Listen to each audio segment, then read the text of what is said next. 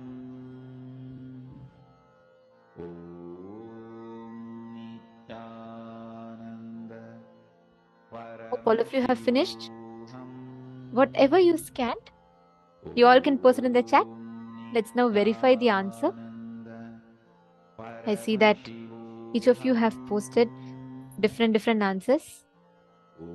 Okay, so now that I see many of you have already posted different answers, I'm just directly going to project the answer for all of us to verify. This is chicory, and it's predominantly added mixed with in coffee. And this is known to boost the digestive system, the digestive abilities of the body.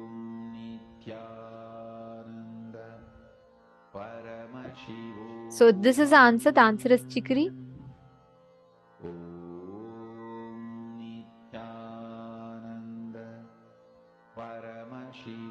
Okay, so now let's see what each of you have posted.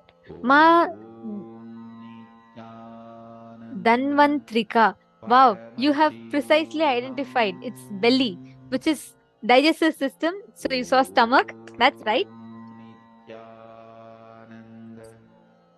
Wow.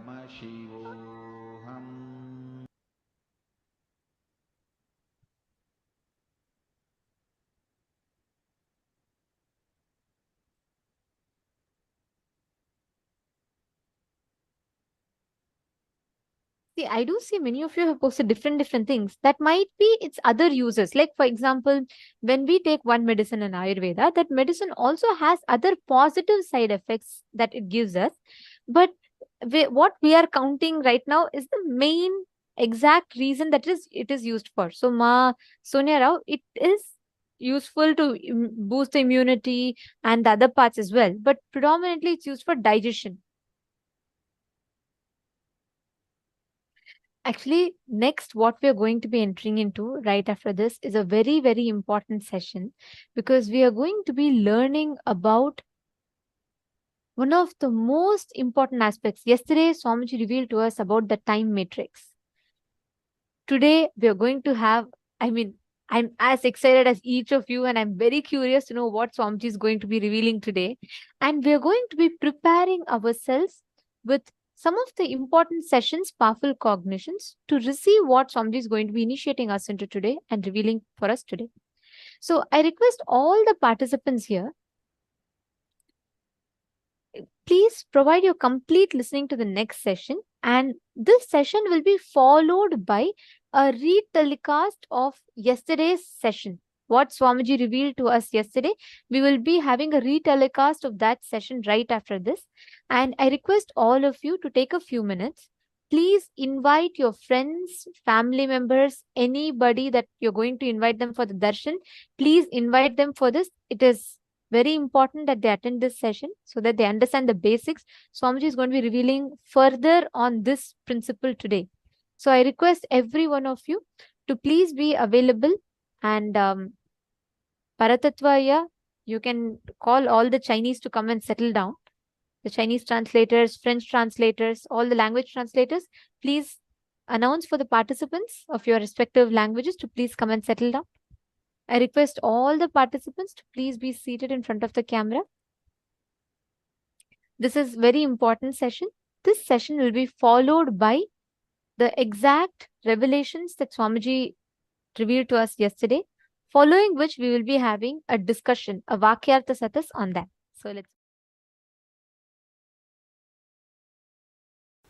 The Isavasya Upanishads, 11th verse.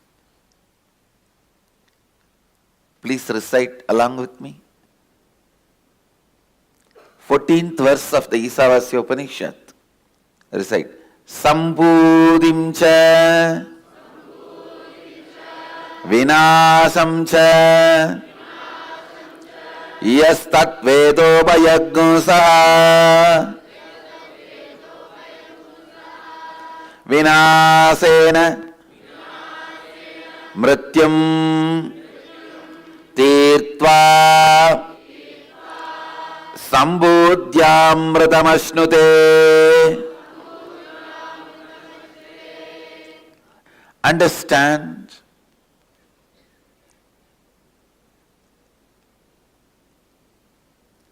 cognize your existence,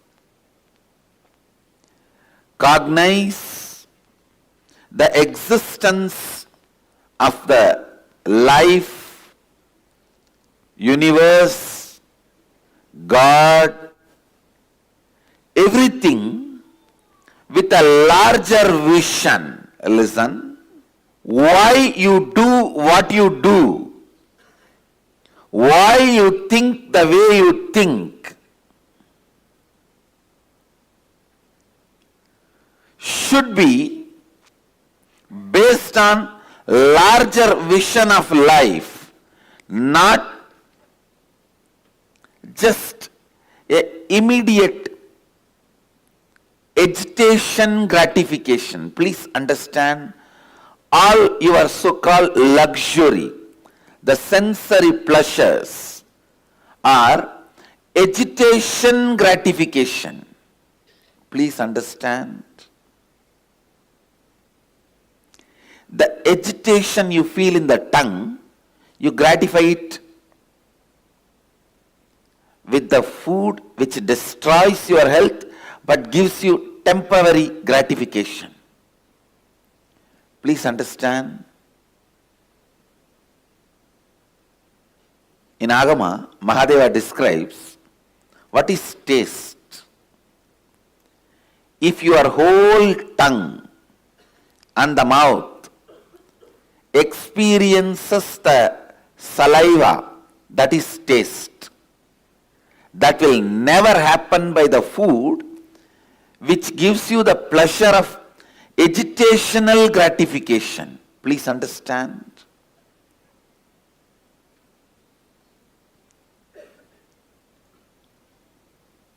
High spicy. Understand.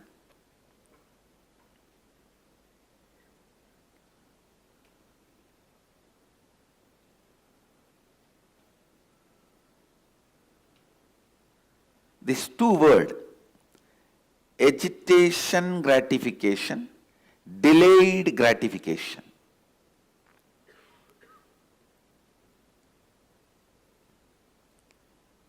When you think you are going to exist only this 20-25 years which is in front of your eyes, you will always opt for only agitational gratification things.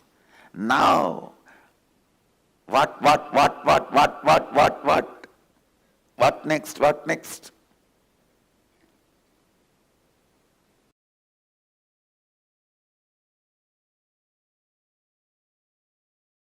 See, I'll give you the signs of parasite. Whenever you go through the intense flood of hormones and chemicals, for example, hunger,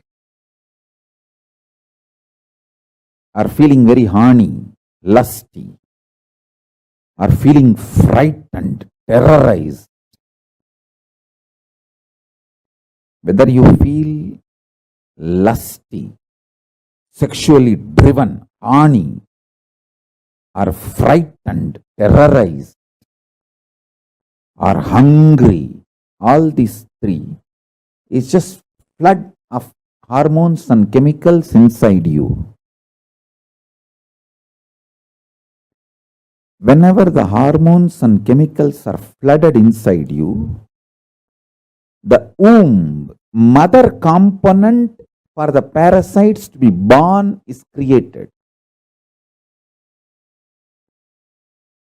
the egg, garbha, for the parasites to be born is created. The good news is you can live without letting the parasites happen in you. But if you decide to dump food the moment you feel hungry, your action is the male component, sperm inserted into that egg. Your actions going with the flow pattern of the hormones and chemicals in you, your actions are male component added to the female component, parasite is born. Your actions are the male component required for the parasite to be born in you. The chemicals and hormones make the womb, egg, female component for parasites. Your deluded actions, going with the flow of the hormones and chemicals, those actions are male component for the parasites to be born. When they both happen, when they both meet, parasites are born in you. Listen, never eat the moment you are hungry. Bring eating to a very clear, conscious flow. I give you the best practice. Eat only once a day. Listen to every line. Eat only once a day. At least within next 6 months, come to this practice. Raise yourself. Eat only once a day.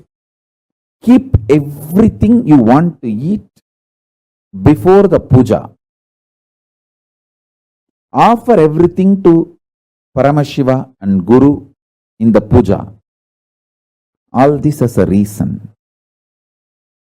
Because when you eat only once, your whole body will feel the hunger. Even though you are feeling hungry and the food is in front of you, you cannot eat immediately because you have to do the puja. Whole thing has to be offered to Paramashiva. The delayed gratification will happen. So the agitated parasites will not get strengthened by your repeated actions of fulfilling them whenever they trigger you. See, when the parasites are born, they get strengthened by triggering you and making you act on the same pattern. Listen.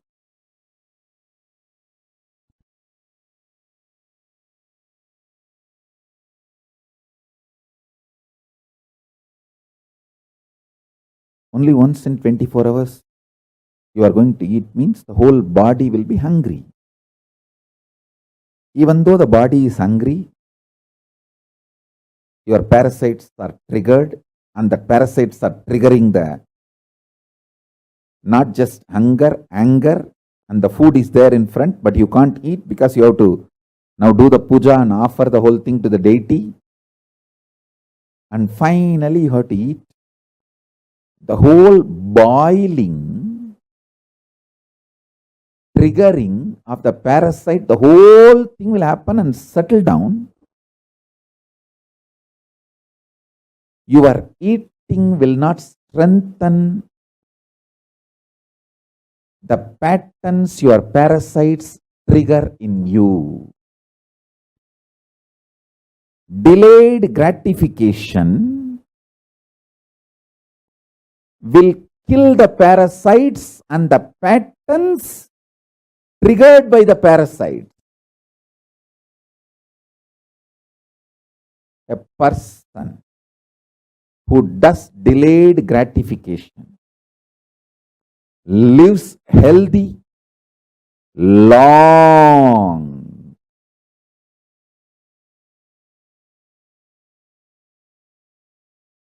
Lives healthy, long. Because the parasites in him can't trigger patterns in him. I tell you, don't think hunger triggers only the commands to get food and eat. No. The hunger triggers the kind of irritation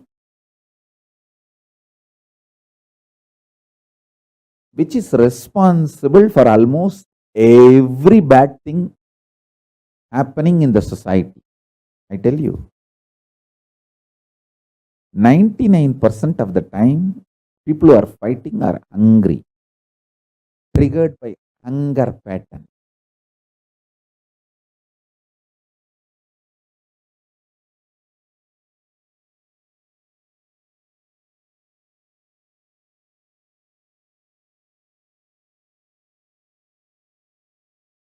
Annadana is the best strategy.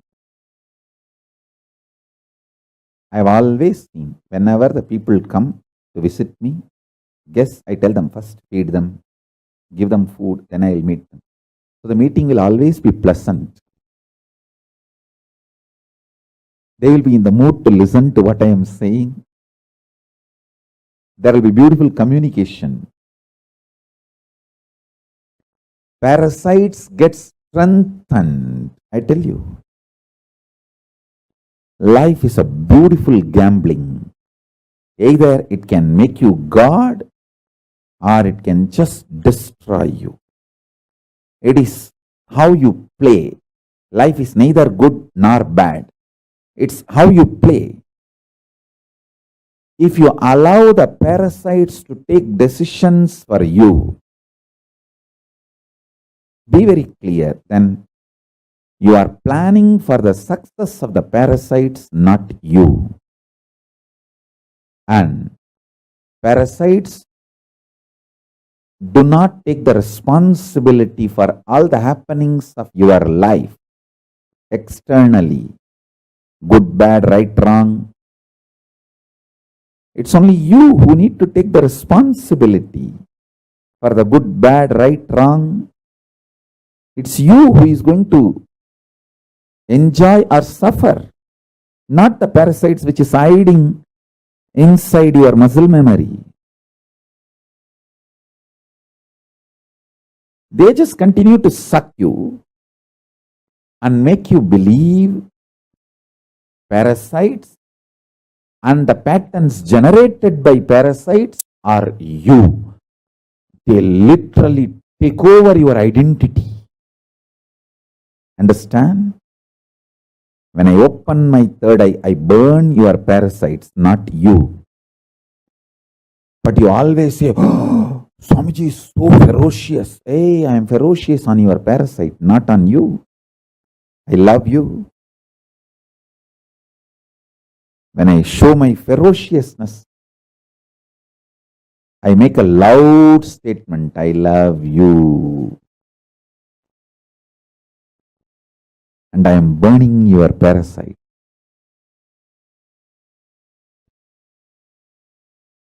If you try to burn it on your own, you may take births and births. If you allow me to burn it, I can finish it in few days.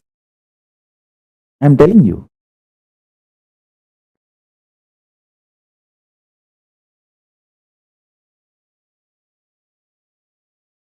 Make these simple things. Make one meal a day as a life. That also keep everything ready. The smell, hot food, fresh food. And naturally, all the patterns, parasites, everything will be triggered inside you. You'll be already hungry, and the smell of the food, but you can't eat because you have to do the puja now.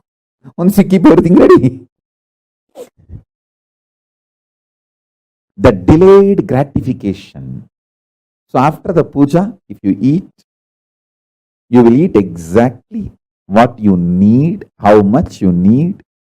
The whole process of eating will not tire you, it will empower you. I tell you, the most healthiest people who lived for a long time healthily, I have seen in my life, all of them, 100%, whether my grandmother or Kanchi Paramacharya. My grandmother lived 103. Another one grandmother lived 106. My grandfather lived more than 90. And Kanchi Paramacharya lived 100 years. Just, I think, few months less than 100 years. All of them whom I have seen who lived long, all of them had one lifestyle. Less food or no food. Very less eating.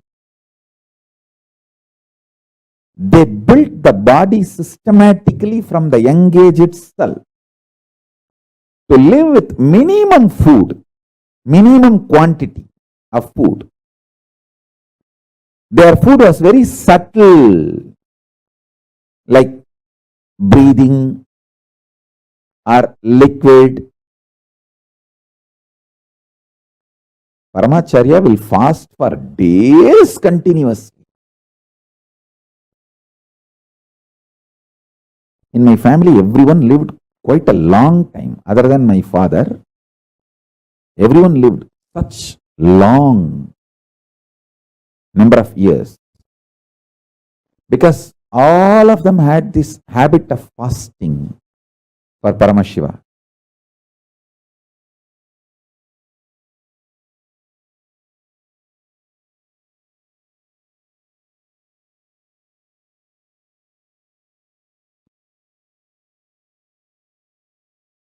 Listen, this is also one of the reasons why there are sculptures about sex before you enter the temple in Gajraho, or many temples. Almost all temples will have sexually explicit sculpture before you enter the temple.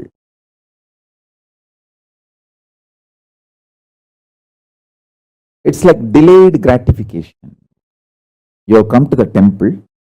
There are multiple reasons. One, that is the way that proper right sex education was preserved and presented to generations in Hindu tradition.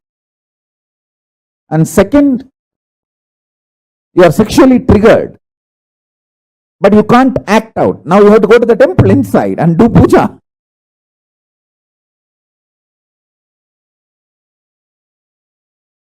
Even if you are in a hurry, it will take hours. You have to go to temple and do puja and return the home, come back to the home or where you stay. Only then you can find your husband or wife or partner, whatever.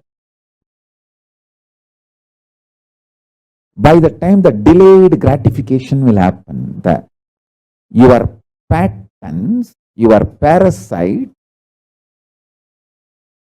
cannot become powerful due to your actions.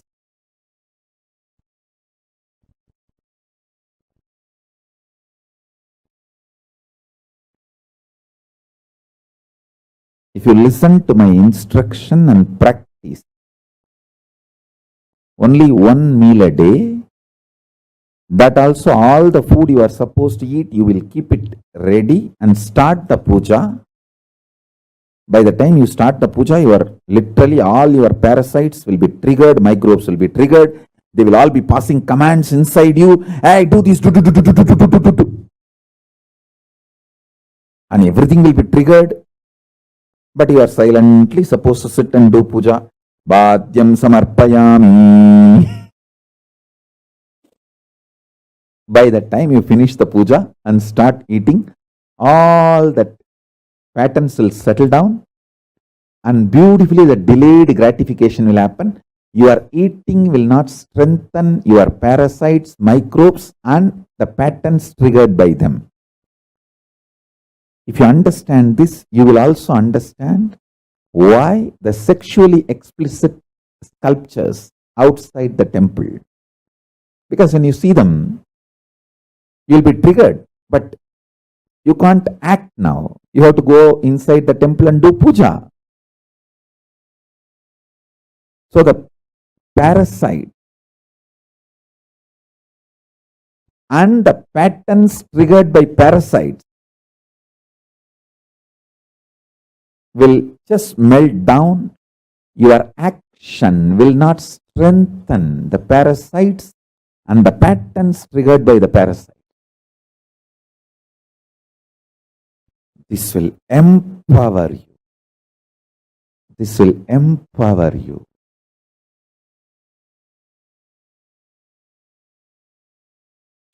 To be energetic, you don't need to eat whole day. What is eaten whole day is junk food. That is not the food for energy or health. To be healthy, just that 1 or 2 meal, clear diet, vegetarian, uncooked, sattvic food is enough. But the diet should be with a clear rule and regulation.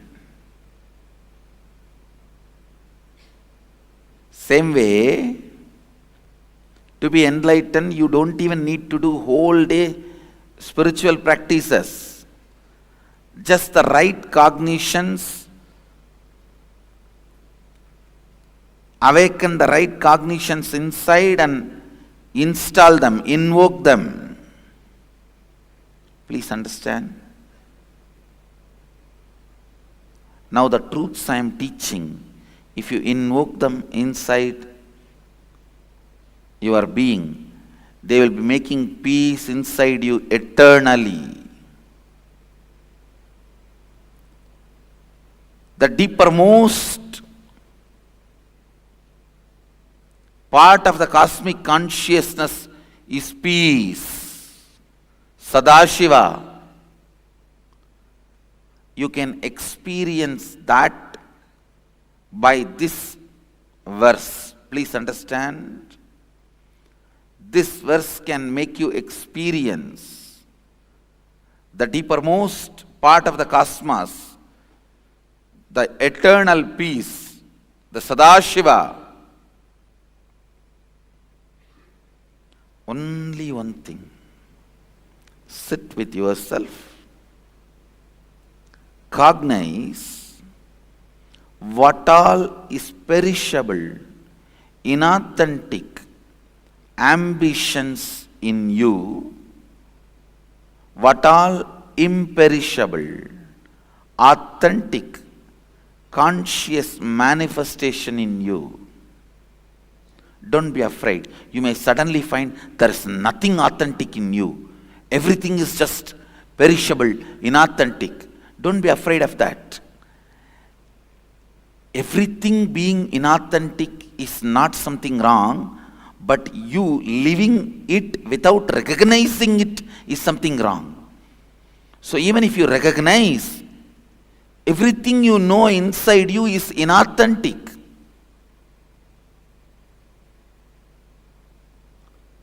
Perishable. Don't worry. This recognition itself is enough. Then drop the whole thing.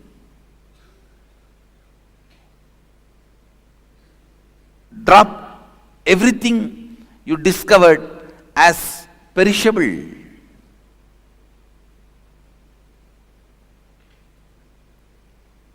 Inauthentic. Nothing wrong. You may ask, then how will I run my life? What will I hold on? Don't worry about that. You don't need to hold on to anything for your life. Life is independent of your thinking and cognition. It is independent intelligence. It will start expressing when you drop all the inauthentic cognitions. When you drop all the inauthentic cognitions,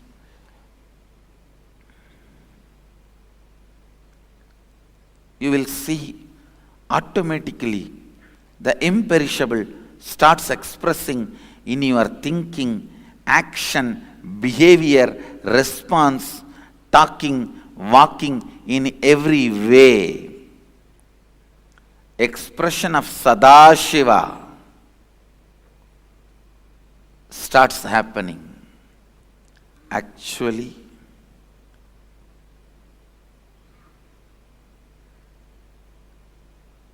when you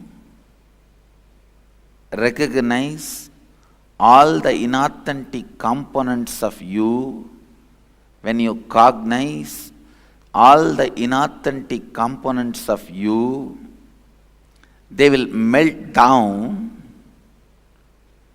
and the authentic, imperishable will start manifesting. That manifestation is what I call living enlightenment, living Advaita, Shivoham. The cause of manifestation, Sambhavat, is Shambhava. The cause of happening is happening means manifestation means Shambhavat. The source of happening, the cause of happening is Shambhava.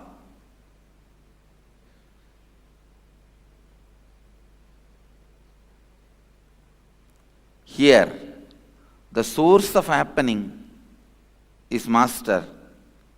The source of happening is being reproduced in every one of you with all its multiple powers and multiple experiences in every possible way.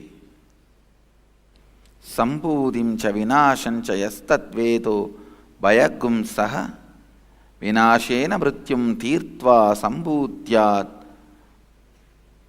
mritamashnute.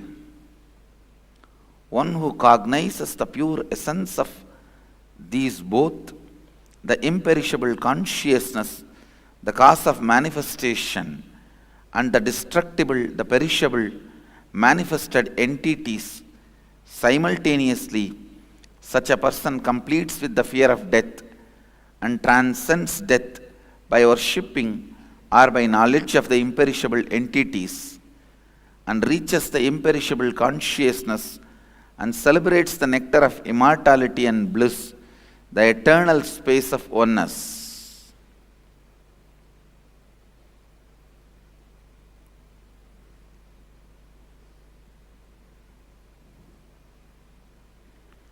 Celebrate the imperishable. Celebrate the eternal.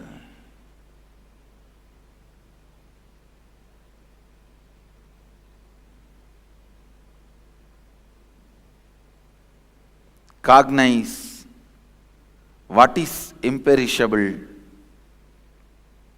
and what is perishable, what is destructible, what is indestructible.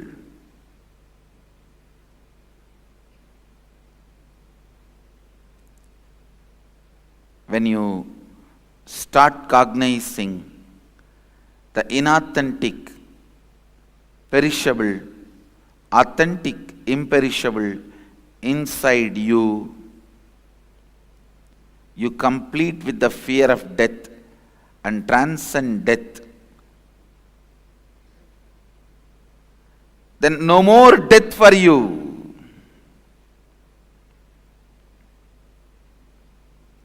No more death for you.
Paramashiva's message directly from Maha KAILASA. Reason out, season out, hang out, chill out with the highest truth of Paramashivatva. I'll repeat. Reason out, season out,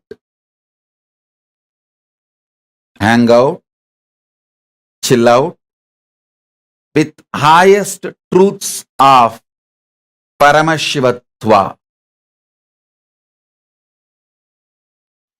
Understand?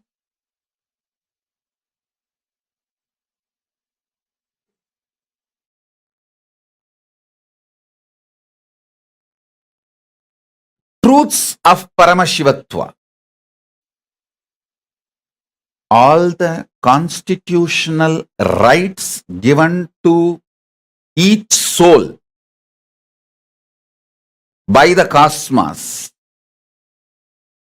is the highest truths of Paramashivatva. See, like each country guarantees some rights by their constitution to their citizens, cosmos guarantees certain rights to all the beings, especially to human beings. So understand,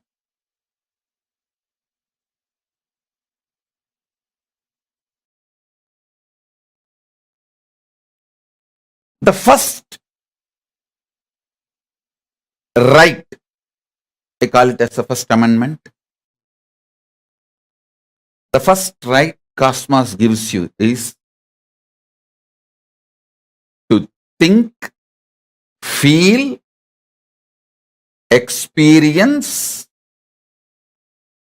and live as Paramashiva, and to be treated by everyone around you, everything around you as Paramashiva. Listen, not only you have the right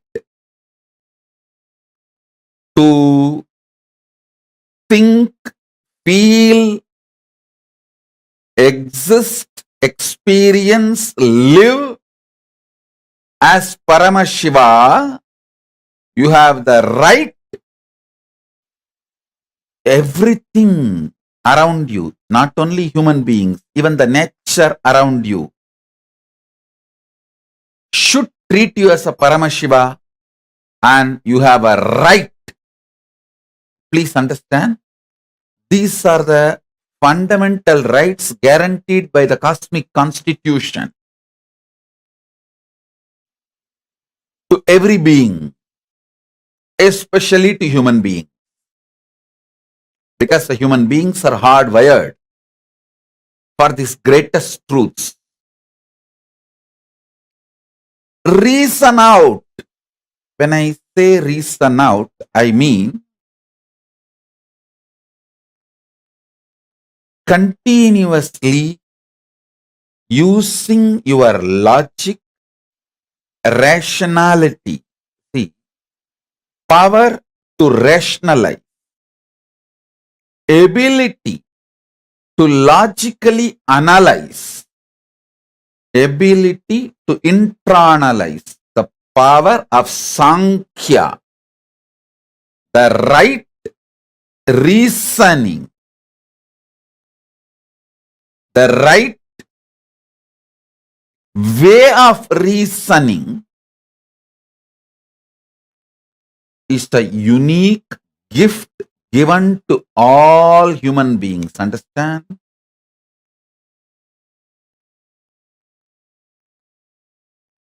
Just like two hands, two eyes, two ears, Paramashiva has given us a unique power called ability to rationalize, ability to logically come to a conclusion.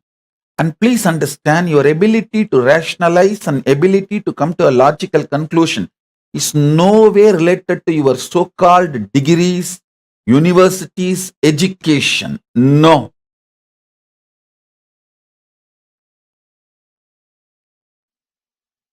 Ability to logically come to conclusion ability to rationalize comes through involvement. It is simple involvement. Please understand. If you develop the ability to rationalize, logically come to conclusion, reason out, through involvement, that becomes a powerful tool for your pratyaksha pramana.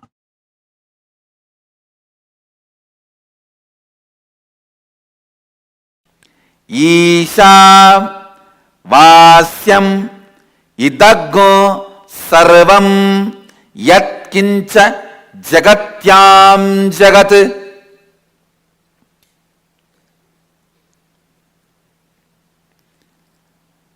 Whatever you perceive as changeful inside and outside you,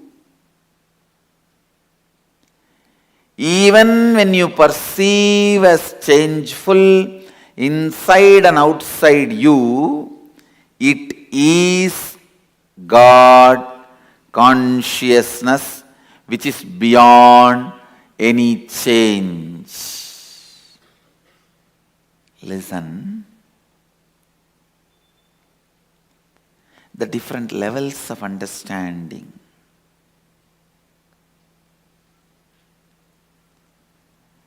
When there is a movement, thought flow in you, when there is a change in you, outside also changes, so it is called world. This is yoga. Stop the movement inside you. Inside, when the movement stops, outside movement also will stop. You will perceive the world as consciousness. This is Tantra. Hey, listen. Even while you perceive the change inside and outside you as changeful, it is consciousness living Advaita. Advaita.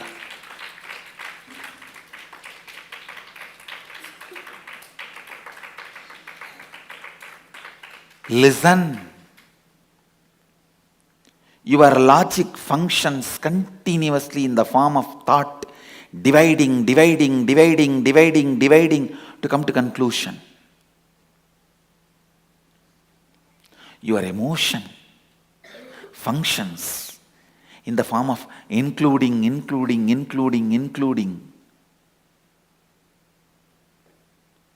to reach completion.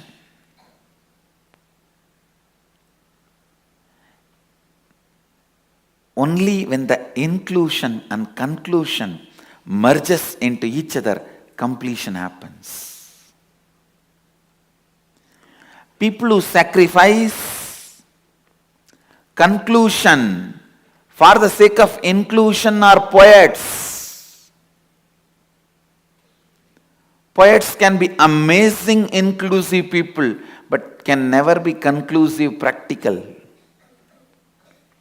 People who sacrifice inclusiveness for the sake of conclusion, amazing mathematicians. They will be amazingly conclusive, practical. You can't live with them. They can never make good husband or wife. They can be amazingly conclusive, but you can't live with them. They will be literally dead. Dead means dead. if I had to use the word dead, that will be much better. Even in the word dead, there is little life. The word dead, where completely no life. Listen. The best statement ever made.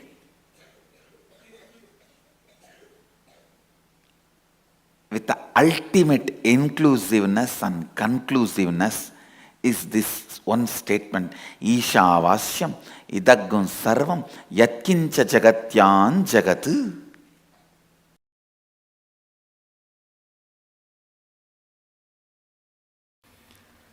The signs need to make sense to our inner space. That is what is logical understanding. Then internalizing. Then coming to conclusion. When it becomes conclusion, it starts happening in us. So, I was wondering how I am going to present this science logically, because it is so such subtle, powerful thought current. Words which always make sense in you, either this or that.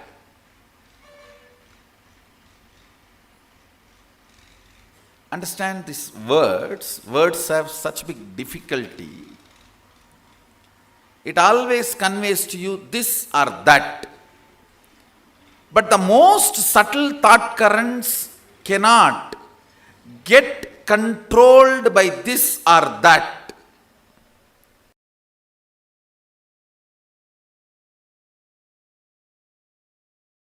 Listen to this carefully. Listen to this carefully.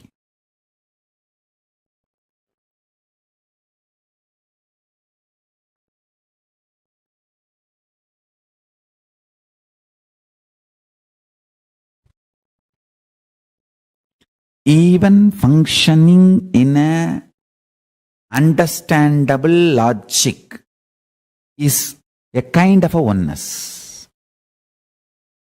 So Arunagiri Ishvara revealed this.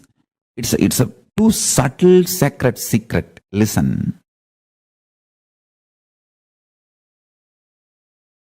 You can understand, if you understand this example, in the dream. Listen to this. In the dream, sometime you will know how the other person is going to act or react.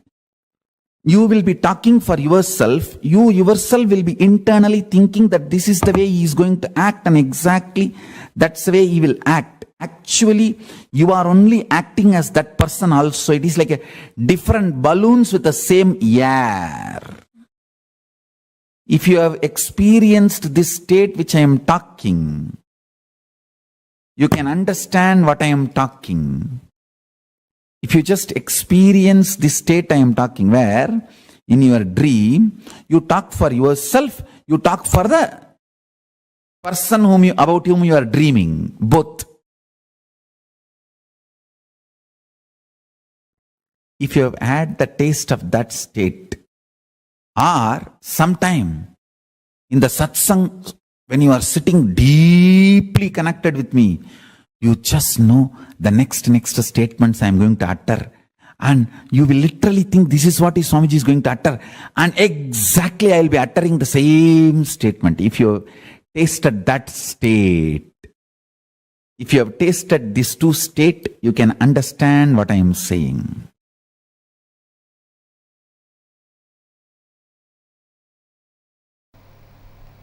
Ishavasya Upanishad gave all the conclusions. Ishavasyam idam sarvam yatkincha jagatyan jagat tena tyaktena bunjita makridam makrida kasya sviddanam.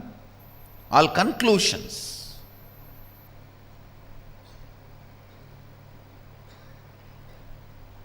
Ishavasyam idam sarvam, the conclusion about the universe, the life image you need to have.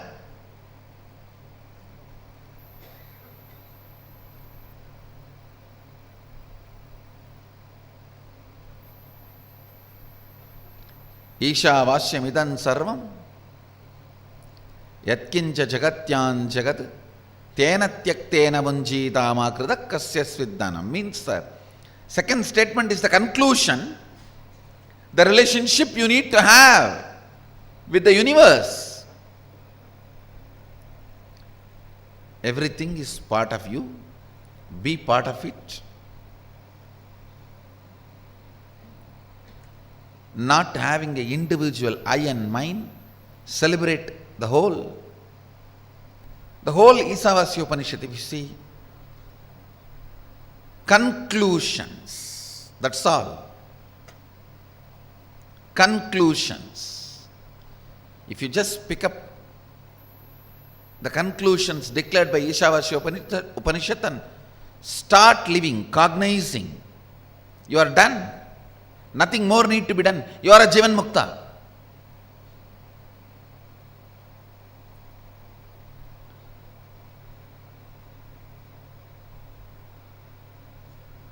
But you don't do it with that simplicity, in that simple way. You ask for a method. How? How? Everything is God. How? Then comes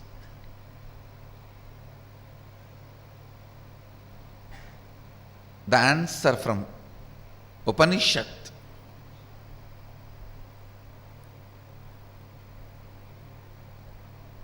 The Kenopanishad. Kenopanishad is a powerful thought current.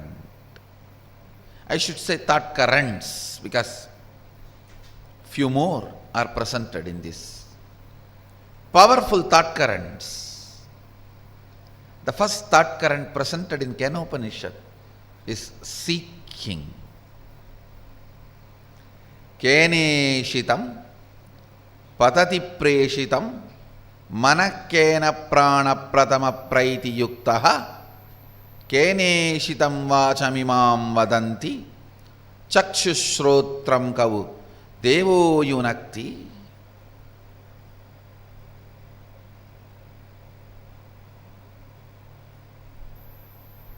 By whom, willed and caused, does the mind go towards its object?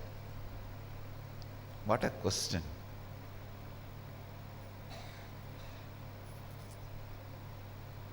Just by the strength of the question, you know the person who is in front of you is a seeker or poker.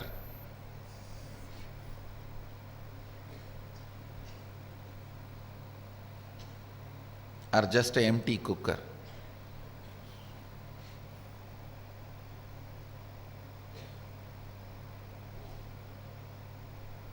By whom? Keneshitam patati preshitam mana kena prana pratama praiti yuktaha. By whom, willed and caused, does the mind go towards its object?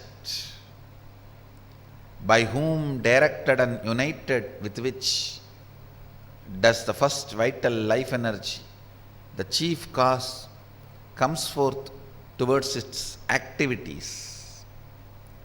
At whose will does the speech gets activated and speaks? Enlivened and directed by what luminous divine power? Indeed, do the eyes and ears engage in their functions? Understand?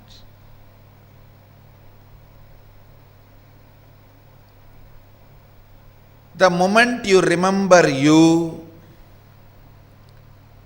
what all you perceive as part of you, start questioning them. Start questioning them. Questioning, putting questions about those basic things. Putting questions about those basic things is seeking. Don't assume anything. Understand? The more and more you assume, more and more it shows your ignorance. People who answer for their questions are fools. People who understand when I question their answers are the most intelligent beings. Understand, I do two things when people come with question. Sometime I give answers to their questions.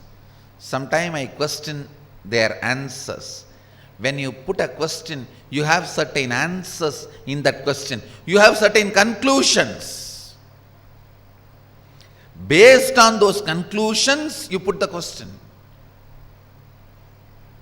I question those conclusions. I question those answers you have.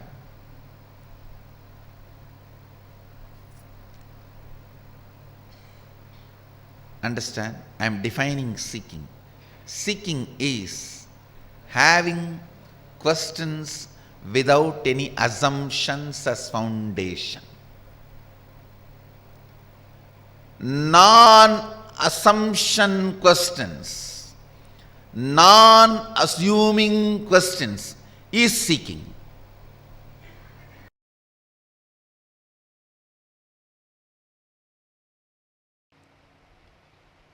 Seeking is the love letter from your beloved who is living in your heart forever.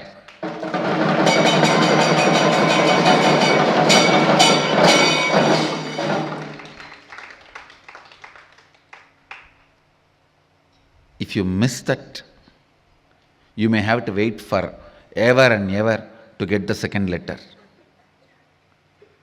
Understand, it's a message from your beloved who is residing in your heart forever. Anything can be lost, not seeking. Body can be lost, you can have immediately another one, because tons are there in the planet Earth. Billions of bodies are there. Mind can be lost, immediately you can make another one. Understand,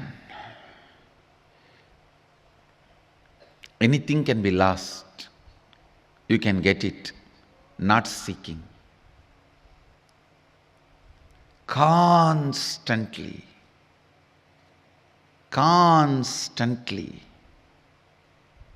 keeping your inner quest alive,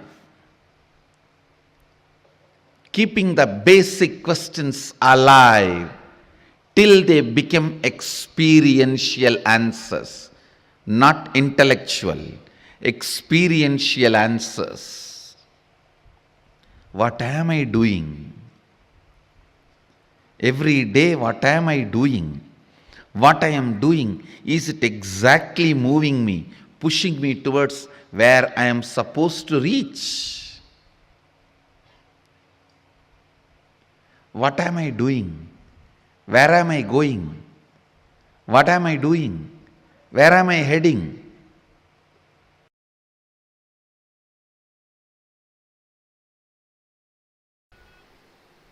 You are capable. Your seeking is powerful enough to make you reach whatever you are seeking, independent of any external help. Without any external support and help, your seeking is powerful enough to make you experience the space you are seeking.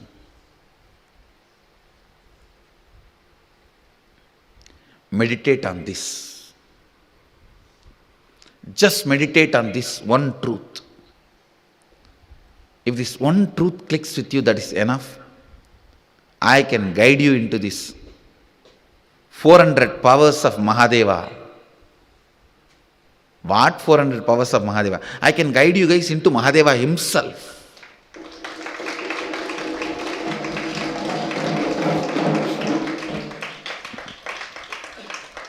Just this one truth has to strongly click with you guys. Your seeking is capable enough of making you experience the space you are seeking without any external help, assistance, or input by just its own intelligence. That's all need to click with you. If this one truth clicks with you guys, that is enough. I can lead you into what Mahadeva describes in Agama, living Shuddhadvaita, living pure Advaita, manifesting the experiences and powers of Advaita.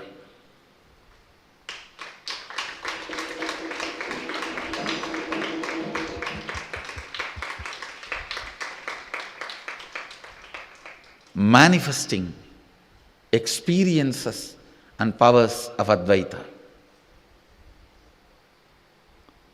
Understand, be informed. I am very seriously manifesting all these powers, very sincerely manifesting for the sake of training this first batch of Balasans. So I am opening the shop, which is free. It is now your decision to seek is going to make you experience all this.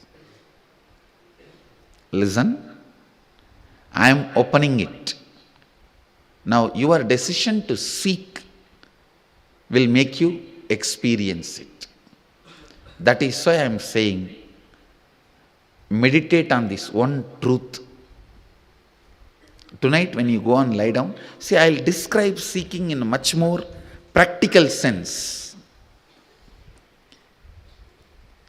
It can start in as simple as when you look at the sky, what is there? So much. Beyond all this, what is there? It can start even with that simple question.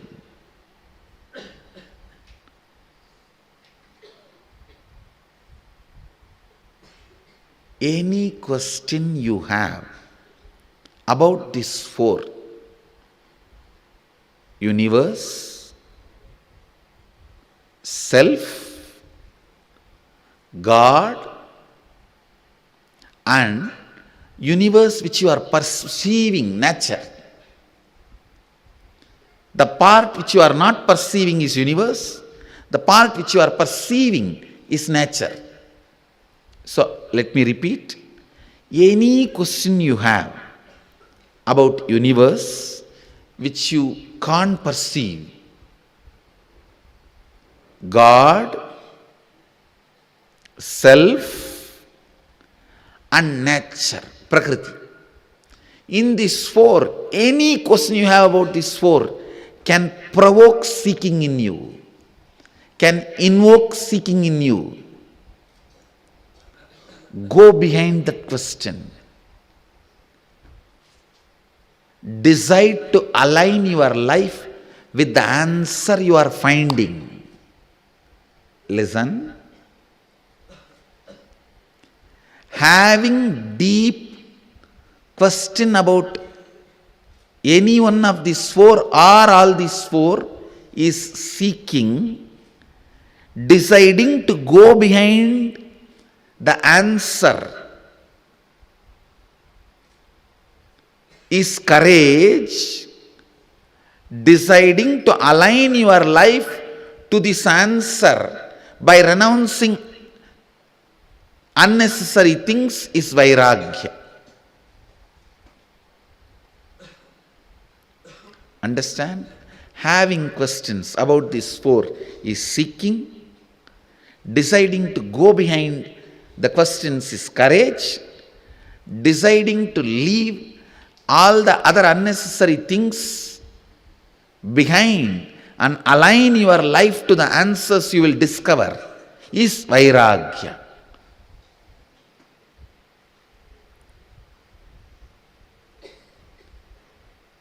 Invoke seeking, that is enough. You don't need to be worried about Vairagya, courage, all that now.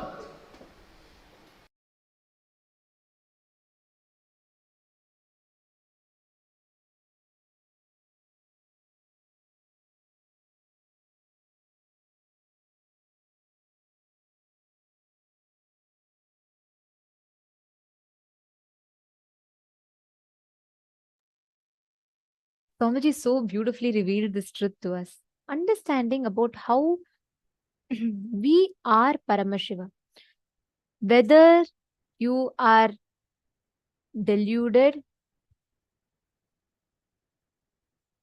whether you are complete, incomplete, joyful, sad, at every state, every situation, you are Paramashiva that is manifesting. This was such a beautiful satsang. I request every one of you to please take a few minutes and you all can type out and post what is your click from this session. Take a few minutes. I request each of you to type out your understanding.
Nithyanandam,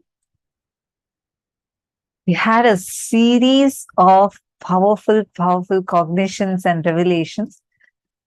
I request each of you to post here, all the participants that are here with us.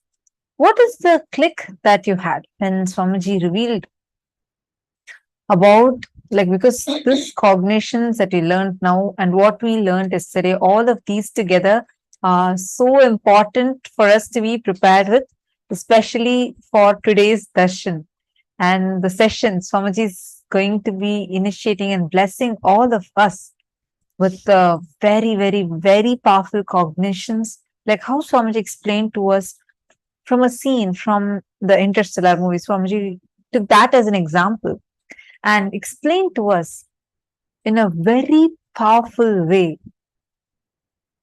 Any word we put to it would actually, like, it's not going to do justice to what Swamiji had revealed.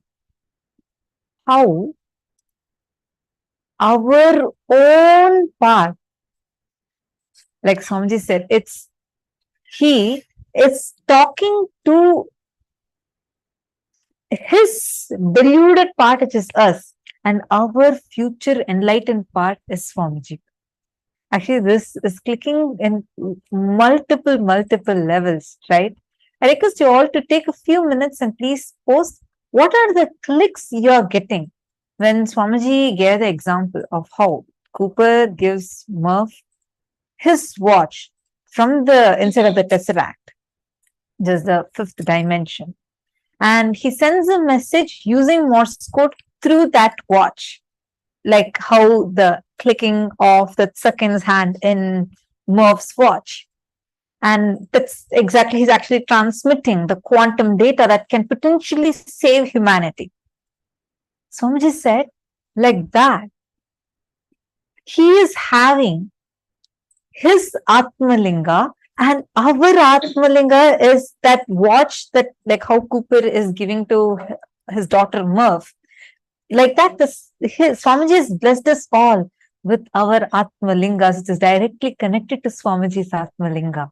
And Swamiji is sending that Morse code to awaken us, awaken all of us to the reality that we are Paramashiva. From Swamiji's Atmalinga, Swamiji sent like such an extraordinary initiation. We all had it. So I think that was like a breakthrough to the Chit Jada Granthi Vedana process itself. Yes. And today Swamiji is going to be revealing this in a much deeper level. And also, just to add,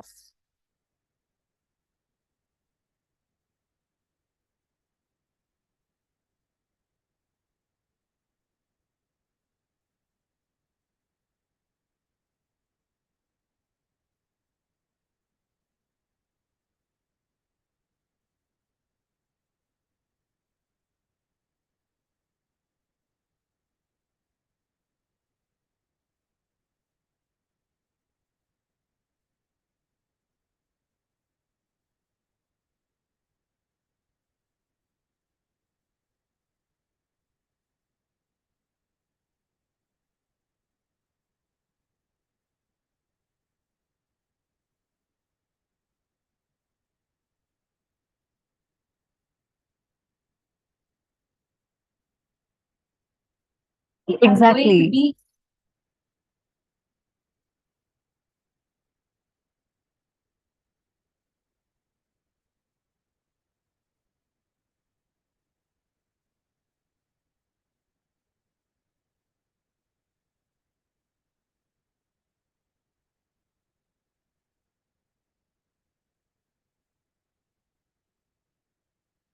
And so, yeah, and Swamiji said, even when you're deluded, you don't even need to, because usually what we all say, okay, I know, but we need to realize it. Swamiji says, whether you realize or not, whether you understand or not, you are Paramashiva. There's, whether, even when you're deluded, even when you don't have it as a powerful cognition, you are Paramashiva. And Swamiji also explained, right? Like, actually, one of my favorite clicks of yesterday was when Swamiji told about the Arunagiri Yogeshwara story. Like, because that clicked with me in multiple levels. If we watch the Interstellar movie, to how Swamiji was explaining that yesterday. And if we see, Swamiji explains so beautifully about how Swamiji is our future self coming like through that tesseract, which is actually Mahaganapati's trunk. And he's coming and awakening us, saying, like, you are Paramashiva, wake up now itself. Swamiji said he's talking to his deluded past part, which is us. And Swamiji gave the same example as what Arunagiri Yogeshwara did to Swamiji. And Swamiji said, fine, like when Swamiji had that, Swamiji in that Arunagiri Yogeshwara unclutching initiation video, so beautifully Swamiji narrates an Arunagiri Yogeshwara story, right? Towards the end, Swamiji will say how Swamiji realizes that oneness. So even at that time, throughout, before, during, and after, Swamiji is one with Paramashiva, meaning we are also one with Swamiji. Each one of us are one with Swamiji. Even now, whether we cognize it or not, we all are one. And we don't even need to go through any self-doubt or self-hatred, self-denial. None of those we need to even go through, because we already know and have a strong assurance that he is our future self. So even now, if we fall into some pattern, even if we think, oh God, I'm struggling with this pattern, I can't break this pattern, you can be very sure your future enlightened part has already broken it. And that enlightened future part is only trying through various ways, like how in that movie, I hope, how many of you watched that Interstellar movie after Swamiji told us today? Please take a moment and post it in the chat. Like how they show, right? They keep saying that that someone is trying to help him to understand that he is like the messenger. Cooper is the messenger to save the entire humanity, and Murph is going to be that savior. This whole part, like when Swamiji was revealing yesterday, I had such a strong click. So Swamiji is trying through all different ways how Cooper comes and tries to push the rack and try hitting the bookshelf or try passing the code. In some way, he's desperate just to stop his own past path to fall into delusion, to go into a wrong path. He's like, just don't go. Just take this message. I'm having the message here. Just somehow understand this message.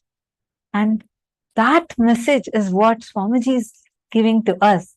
Like someday, every day, whether it is the lifestyle Swamiji is giving to us, without missing a single day, no matter what, coming again and again and again, literally awakening us through initiations, through powerful cognitions, and giving us individual darshans, answering our prayers, giving boons, and attending to each one of us, both physically, spiritually, cosmically, in all levels, and making sure that somehow he's like Swamiji said yesterday, like Swamiji screaming, literally saying that you are Paramashiva. And the exact truth, this exact statement is what Swamiji revealed to us in the year 2017. If you all remember, there was a very powerful statement that Swamiji made. Swamiji said that the me in me is talking to the me in you. This whole statement, the way I understood it, like talking for myself, the way I understood it from at that time was very limited. Yesterday, when Swamiji revealed to it, first I thought, okay, Swamiji was saying more about the cosmic perspective, like Swamiji exists in each of us, and he's talking to the part of him that exists in us. But now, with this revelation, it was a complete new perspective, the way Swamiji explained about how in the time matrix, Swamiji has given each of us the assurance yesterday that he is our future self. So that's all. That's a fact that all of us, just from now, from that moment, from the moment that Swamiji revealed that, we all should just celebrate that one fact. We all should just celebrate that one fact where our future self is Swamiji, and Swamiji has given that guarantee. We are going to have the most graceful, the most beautiful, the most powerful form of Paramashiva. That is our future. And from that future self is talking to all of us who are in the present, which is a deluded past self of Swamiji. And like Swamiji said, he is literally reaching out to us and telling, hey, this is your future. You are Paramashiva. That was the whole revelation. And the way I clicked with it yesterday was so beautiful. Can I request all the participants to post? What did you click with? What did you resonate with the most? Yesterday, when you listened to this revelation, what was a part that you really clicked with and you were like, oh my God, this is completely mind-blowing?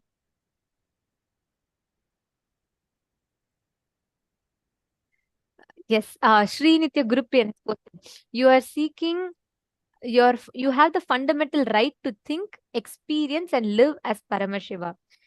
And Elizabeth Silva's poster, I understood that time does not exist. There is horizontal and vertical time. However, I still feel that I'll have to comply with the horizontal time. And you have explained how you understood what Swamiji has revealed. Very beautiful.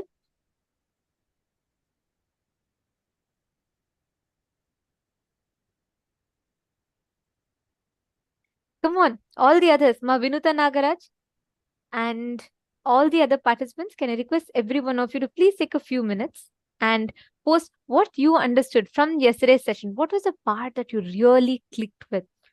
And how many of you went back and watched? I think morning, many of you had posted that you all went back and watched the Interstellar movie after Swamiji said from this perspective that Swamiji explained. Ma Hongzu and so many of you had commented in the chat. So I request each of you to now post with this upgraded understanding. What, after watching it and what Swamiji revealed, what did you click with? Actually, one other click that I had was how Swamiji reveals, right? Saying that anything that enters the black hole just remains eternal. Like in the movie when they're showing, that's exactly like, actually, if you see, they show it, every moment is existing. Like every moment they're showing how in that the daughter, whatever she's doing as she's growing up, every moment is existing eternally. And our own future self means, it's like how in so many levels, it's like Swamiji is not just, see, when we say, okay, all of us are connected or we are Paramashiva, we need to realize it still feels little distant. Here, see, one, Paramashiva is with us, living with us. And Swamiji is giving us all the experience that we are just his own extensions.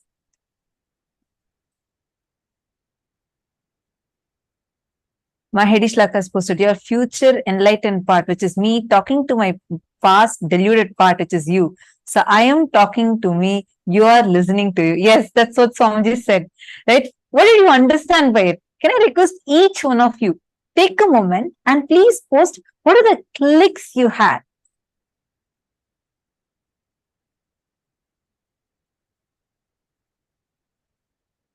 Ma Vani Goyal has posted, even when you are in delusion, you are still Paramashiva and nothing can take your Paramashivatva away from you. Yes. And Swamiji also said, right, like even whether we, yes, Ma Vani Goyal, like how you posted, like even when we feel, oh God, look, I'm waking up so late. I'm not waking up in Brahma Muhurta time. I have this pattern. I have that pattern. Even throughout the whole thing, you are still Paramashiva. We are still Swamiji's own extensions. It is when every time Swamiji is saying some, like actually I was just mapping inside me. That is the reason why, if you see anything Swamiji does, right? The first thing Swamiji will do is If something is good, immediately Swamiji will come and share it with everyone. The moment Swamiji got jatas, Swamiji made sure that all of us are also having jatas. When Swamiji has kandi, Swamiji will make sure every single one of us around Swamiji are having kandis. And the moment Swamiji started, like whether it is Mahavakya, initiation, today see, all of us are so coolly saying, oh, we are manifesting the power of consciousness over matter. That's very easy power. He says, I can do body scanning. I can do the third eye reading. I can do this power manifestation. Oh, these aushadas, I have a lot of aushadas with me. Each one of us are having the ability, possibility to be able to say these statements sitting at the comfort of our own homes, because our future enlightened part is through all ways. Swamiji is just making us realize, hey, you're my own extension. You're me. And Swamiji is awakening us. Even this statement, when I say, right, Swamiji is awakening us to our higher possibility, I still feel like, okay, there might be a certain distance. Like even now, we are trying to separate ourselves from that truth.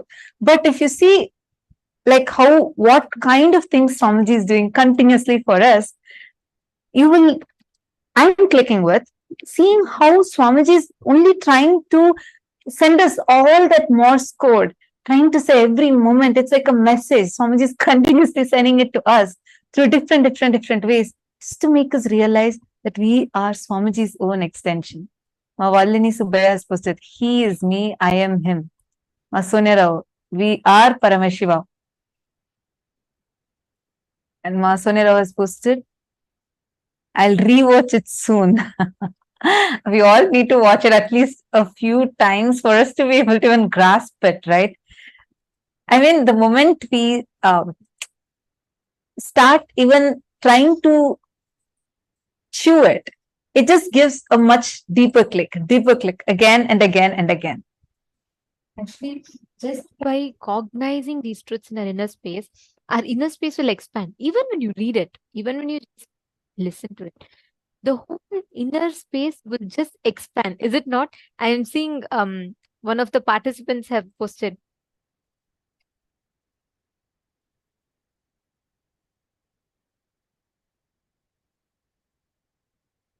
Sorry, yes.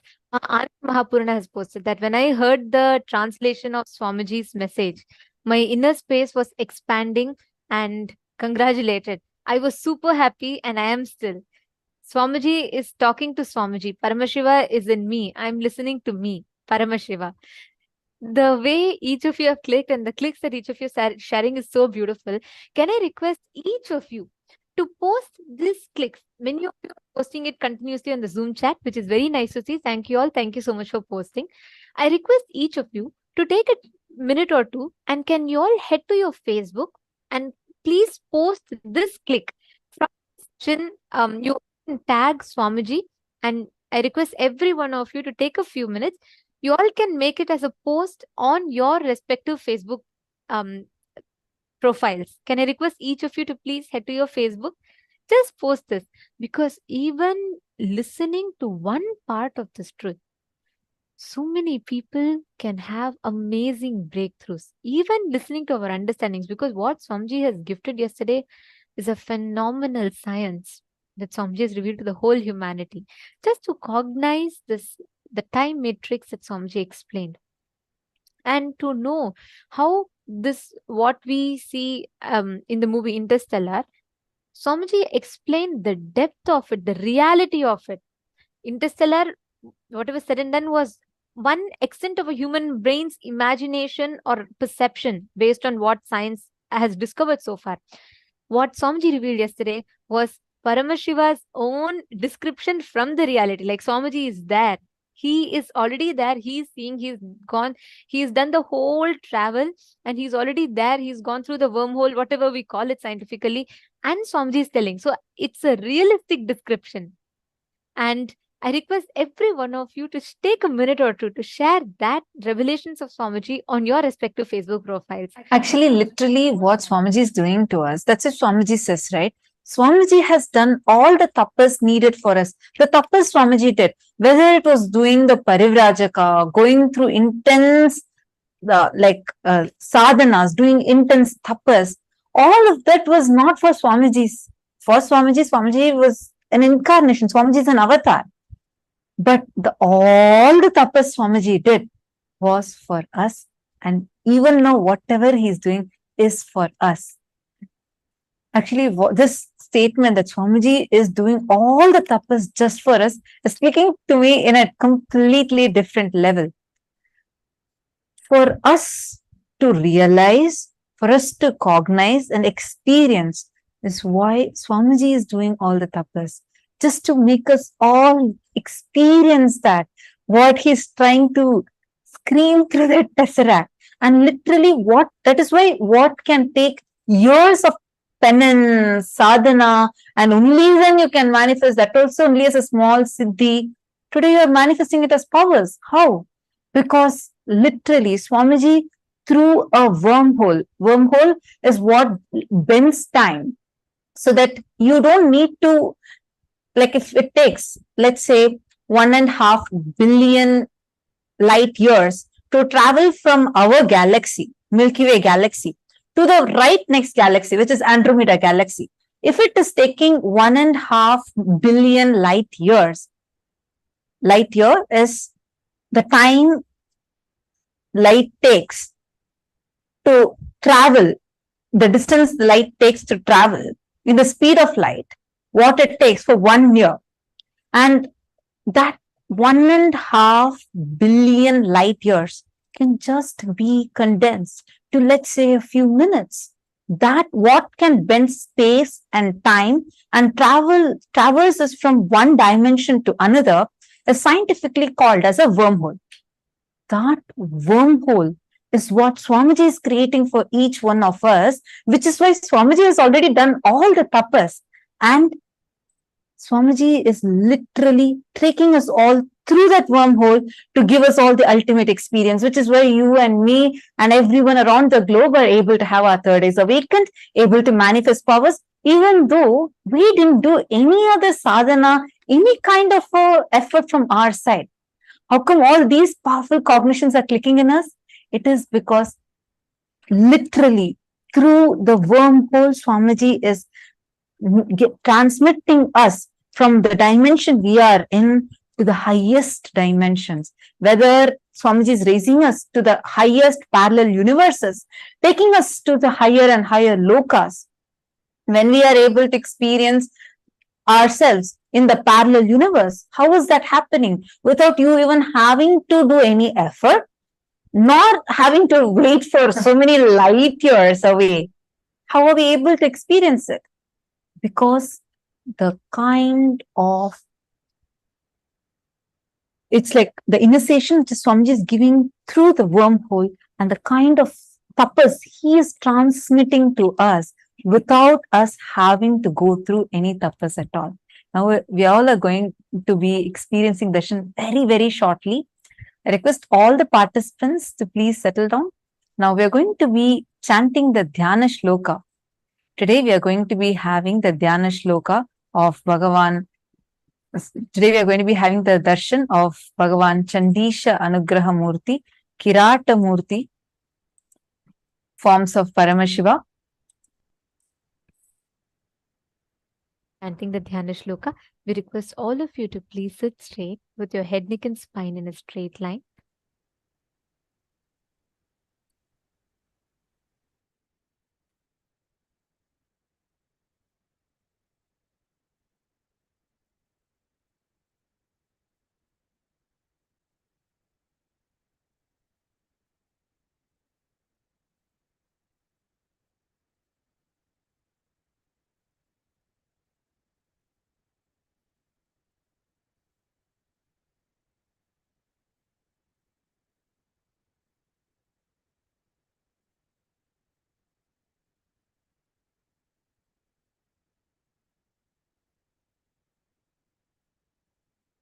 Chandesham Pitavarnam Yugakara Sahitam Dakshahasti Chatankam वामे कृष्णं दधानं वरसहितं पार्वती वामभागम् चण्डेशं स्योत्तमङ्गे प्रतिनिहितिकरं दक्षभागे त्रिनेत्रम् सर्वालङ्कारयुक्तं शशिशकलधरं गङ्गाया युक्तमेडे देवस्य दक्षिणभागे तु चण्डेशं तु प्रकल्पयेत् देवस्य बाहुमत्रेण चण्डेशायाम उच्यते न्यस्तव्योमप्रसादेन चण्डेशो भक्तिसंयुतः चण्डेश्वरं स्वर्णवर्णं बालभूषणभूषितं दैवं शिरसि चण्डस्य लीलया परिशोभितं चण्डेशानुग्रहं प्रोक्तम्. Next is a Dhyana Shloka of Bhagavan Kiratamurti.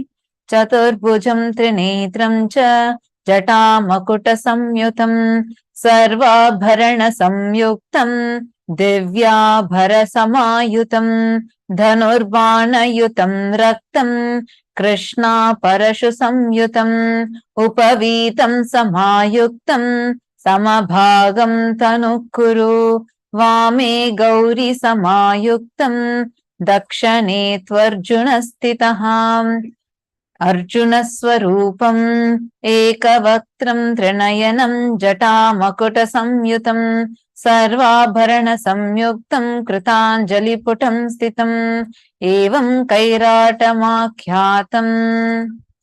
The next is the form of Paramashiva's Chakradana Swarupamurti, the form of Paramashiva through which blessed Bhagavan Mahavishnu with the Sudarshana Chakra.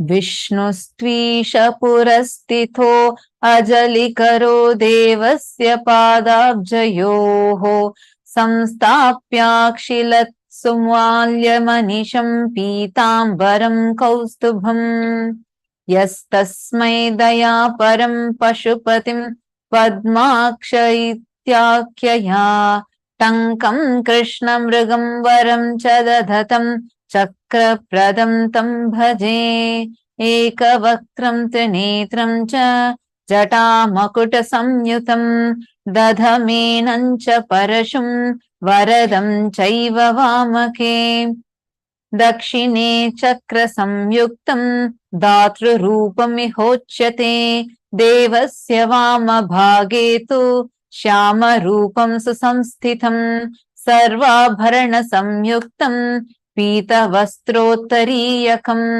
शङ्खं चक्रसमायुक्तम् उत्तरे चञ्जलिं स्यसेत् एवं लक्षणसंयुक्तं विष्णुरूपमिहोच्यते.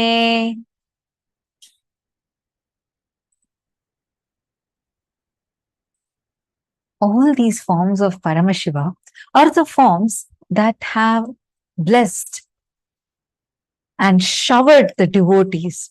And today, in this very form, Swamiji is going to be blessing and showering all of us with the ultimate experience. Let us all get ready to receive this initiation. Please sit with your head, neck, and spine in a straight line. Close your eyes and chant the Mahavakya.